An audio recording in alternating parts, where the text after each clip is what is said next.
Hello friends, स्वागत है आपका OSG एकेडमी में। आज हम इस वीडियो में बात करने हैं VVU यानी कि विनोबा भावे यूनिवर्सिटी में हिस्ट्री जो कि है जनरल इलेक्टिव। इसमें हिस्ट्री सिलेबस करेंगे। जनरल इलेक्टिव का सेमेस्टर 2 में कौन सा चैप्टर पढ़ना है या BA के लिए है। इसमें बुक का नाम जो पढ़ना है वह है प्राचीन भारत का इतिहास। इसमें मौर्य काल से लेकर जो है वह 1206 ईस्वी तक देखना है। जो सेमेस्टर 1 था उसमें प्राचीन भारत में जो है वह मौर्य काल तक देखना था, तो इसमें मौर्य काल से आगे 1206 ईस्वी तक देखना है। और इसमें हिंदी इंग्लिश दोनों एक्सप्लेनेशन कराया जाएगा, तो वीडियो को पूरा देखिएगा। तो देख सकते हैं क्या क्या पढ़ना है आपको। तो सेकेंड सेमेस्टर जो है स्ट्रक्चर दिया गया है, सब्जेक्ट कोड दिया गया हिस्ट्री JE2 पेपर 2-3। बुक का नाम है ancient Indian history post Mauryan age यानी कि मौर्य सभ्यता या फिर मौर्य काल के बाद से 1206 AD यानी कि ईस्वी तक। यहाँ लिखा गया प्राचीन भारत का इतिहास मौर्य काल से बाद 1206 ईस्वी तक। अगर आपको इसका PDF चाहिए तो आपको वेबसाइट पे मिल जाएगा, लिंक भी डिस्क्रिप्शन में दे दिया जाएगा, वहाँ पे आप पढ़ सकते हैं सिंपली में। तो इसमें कोर्स कंटेंट दिया गया है जो कि क्या पढ़ना है। तो देख सकते हैं पहला यानी कि पहला चैप्टर मान लें आप लोग। तो इसमें क्या पढ़ना है, इन्वेशन एंड देयर इम्पैक्ट यानी कि जो है वह आक्रमण और उसका प्रभाव पढ़ना। किसका आक्रमण और प्रभाव, तो बैक्ट्रियन लिखा गया यहाँ यानी कि यूनानी, ग्रीक, साइथिक्स और फिर कुषाण्स यानी कि जो है यूनानी, बैक्ट्रियन, सेथियंस और कुषाण वंश के बारे में पढ़ना है। उनके जो है वह युद्ध कौन कौन से हुए थे, आक्रमण और उनके प्रभाव क्या पड़े भारत पर। दूसरा इसमें पढ़ना है जो है वह पुष्यमित्र यानी कि पुष्यमित्र शुंग पढ़ना है। इसमें क्या पढ़ना है आपको, और फिर आगे पढ़ना है कनिष्क यानी कनिष्क के बारे में, और फिर सातवाहन वंश के बारे में जो कि गौतमीपुत्र सुतकर्णी था उसके बारे में, यानी कि पुष्यमित्र शुंग के बारे में पढ़ना है, कनिष्क और सातवाहन वंश जो कि गौतमीपुत्र सतकर्णी के लिए है।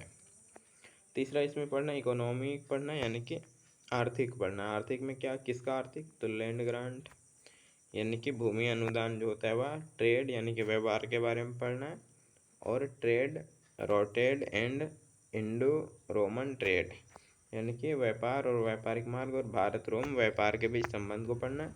आगे इसमें पढ़ना है बौद्ध धर्म का महायान संप्रदाय क्या था, कला और ललित कला उसके क्या थे, यानी कि इमरजेंस ऑफ द जो है Mahayana Buddhism, art and sculpture.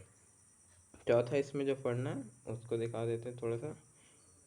संगम युग के बारे में इसमें जानना है, और इसमें प्रवासन के बारे में पढ़ना है, सामाजिक, आर्थिक और साहित्यिक और सांस्कृतिक के बारे में पढ़ना है। यानी कि संगम युग क्या था, उसका प्रशासन कैसा था, सामाजिक स्थिति क्या थी, आर्थिक स्थिति क्या थी, साहित्यिक और सांस्कृतिक स्थिति क्या थी, उसके बारे में पढ़ना है। तो आपको जो है वह पूरा कंटेंट इसका जो है वह मिल जाएगा PDF। और इसका नोट चाहते हैं आप लोग चैप्टर बाय चैप्टर, तो यूट्यूब में कमेंट कीजिए या फिर वेबसाइट पे बताइएगा, तो इसका भी चैप्टर बाय चैप्टर जल्द से उपलब्ध किया जाएगा। दूसरा चैप्टर इसमें बोल सकते हैं जो है कि गुप्तों का काल यानी कि गुप्त वंश के बारे में पढ़ना है, एजो गुप्ता। इसमें चंद्रगुप्त प्रथम पढ़ना है यानी कि चंद्रगुप्त 1। गुप्त के बारे में पढ़ना है, और चंद्रगुप्त द्वितीय के बारे में पढ़ना है। फिर पढ़ना है गोल्डन एज यानी कि स्वर्ण युग का समय किसे कहा गया है, सांस्कृतिक विकास, कला, स्थापत्य कला और चित्रकला, साहित्य यानी कि स्वर्ण युग में साहित्यिक, सांस्कृतिक, कला, चित्रकला, स्थापत्य कला, साहित्य किस तरह से, तो उसी के बारे में पढ़ना है। और लास्ट पढ़ना है इसमें गुप्त साम्राज्य का पतन फिर कैसे हो गया यानी कि डिक्लाइन ऑफ गुप्ता एम्पायर। फिर थर्ड इसमें पढ़ना है, थर्ड चैप्टर मान ले तो वह है हर्षवर्धन, इसका विजय और प्रशासन के बारे में पढ़ना। हर्षवर्धन का विजय कैसे हुआ, उसका प्रशासन किस तरह से फैला हुआ था, उसके बारे में इसमें जानना है। नेक्स्ट देखे चौथा तो है बृहत्तर भारत यानी कि भारत के बारे में पढ़ना है, जिसमें कि चालुक्य वंश, पल्लव वंश, राजपूत वंश जो थे उसके बारे में। राजनीतिक और सांस्कृतिक उपलब्धियां क्या है यानी कि इन तीनों वंशों की राजनीतिक और सांस्कृतिक उपलब्धियां किस प्रकार रही उसी के बारे में जानना है इसमें। अगला पढ़ना है अरब आक्रमण जो कि है अरब इन्वेशन, इसमें कॉजेज एंड इम्पैक्ट पढ़ना यानी कि अरब आक्रमण के क्या कारण थे, उसका प्रभाव या फिर परिणाम भारत में किस तरह से पड़ा। अगला है क्षेत्रीय राजनीति एवं प्रशासन, इसमें प्रतिहार के बारे में पढ़ना है, पाल एवं राष्ट्रकूट के विशेष संदर्भ में पढ़ना है इसको।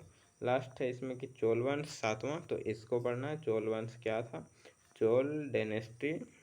और लास्ट इसमें एक लास्ट चैप्टर 8वां दिया कि जो कि है गजनी एवं गौरी का आक्रमण के बारे में पढ़ना, और इसका कारण क्या था, यानी कि गजनी गौरी का आक्रमण के कारण के बारे में, स्वरूप क्या था और परिणाम क्या हुए उसी के बारे में पढ़ना है। गजनी इन गौरीस आक्रमण, इन्वेशन, नेचर क्या था, कॉजेज क्या था और इम्पैक्ट क्या हुआ, इसी के बारे में इसमें जानना है।